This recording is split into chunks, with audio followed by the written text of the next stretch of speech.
So I'm just giving one example, and we have a belief in what we call the Hadith. The Hadith is the book of the things that the Prophet Muhammad, peace be upon him, which is our Prophet in Islam, what he did, what he said, and what he believed in. And these are written down in books. And there are stories that are told from the Hadith to bring about principles and action in the people that are believers. So this is one of the stories about water and Muhammad and the river. You can read it along with me. I'll read it very quickly. One day, according to the Hadith, a book of tradition and authenticated accounts of the words and actions of the Prophet was traveling from one town to the next with his followers.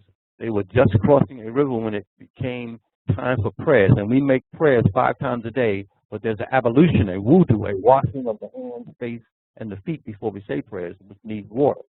They were just crossing the river when it became time for prayers. Naturally, they used the river to perform the ritual ablution required before prayer. However, the followers of the Prophet were astonished to see him enter the river with a little bowl.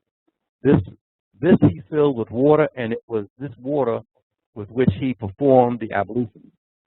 When asked why, surrounded by a whole river, he took so little water to use, he said that just because there is plenty, this does not give us the right to waste or to take more than we really need.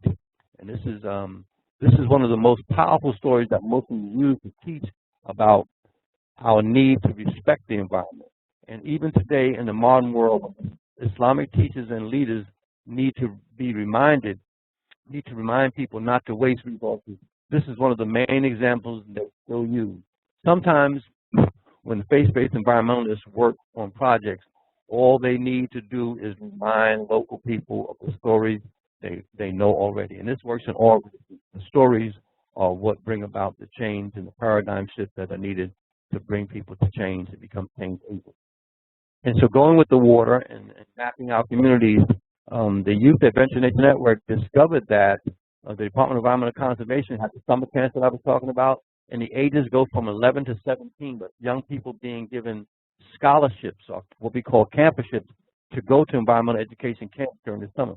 And so we target the mosques, the churches, the Boys and Girls Clubs, public schools, and madrasas, which are Islamic schools that are set aside as not public schools or private schools. They're madrasas that are schools connected to the mosque, almost like a homeschooling situation, but in the mosque itself. And so we established our objective to recruit kids to participate in the DEC camps, as well as sailing on the Clearwater. The Clearwater being a floating classroom on the Hudson River that goes from upstate New York all the way to New York City, with onboard educators inviting young people to be on board to learn all about what goes on in the Hudson, what's the estuary, streams, all about the water that's out there and the importance of it. So again, this is preparing our young people to be on the way to the higher education, the entrepreneurship, and the kind of things that lead them into career launches in the environment. This is one of our sales that we do every summer, and this is the young people that are my pre-camp and post-camp kids that go on, and use it as we call it 2 together. There's a mentor and a mentee on board. So half of these young people have been on board before, the other half are being invited on. That's how we rotate and bring this about. So these are young ladies from different mosques that are on the Young Women at the Helm sale. And this is an outreach to the urban community and to be on board and learn from the onboard educators what it is to be and know about the importance of water.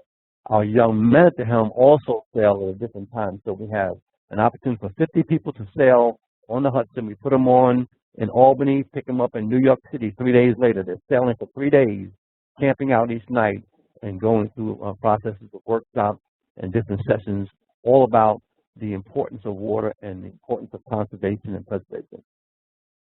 Again, the small, relevant, and fun. This is another opportunity to have fun and learn by that and have retention by having fun in the water, bringing young people out to the canoes. We've canoed in 10-man canoes down the Harlem River. We've canoed through the Bronx Zoo. This is a place in Norrie Point, one of the conservation preservation areas, where educators come and talk to us about not just the canoe, but what is the fauna and the water and all the ecology from being in a stream and going downstream and learning more about the atmosphere that we're in. So, and then from the Quran, we say, consider the water which you drink. Was it you that brought it down from the rain cloud, or we, meaning God and the angels? If we had pleased, we could have made it bitter. So it's about keeping it clean. It's a reminder from the Quran about keeping it clean and respecting the fact that God gave it to you in a fresh way.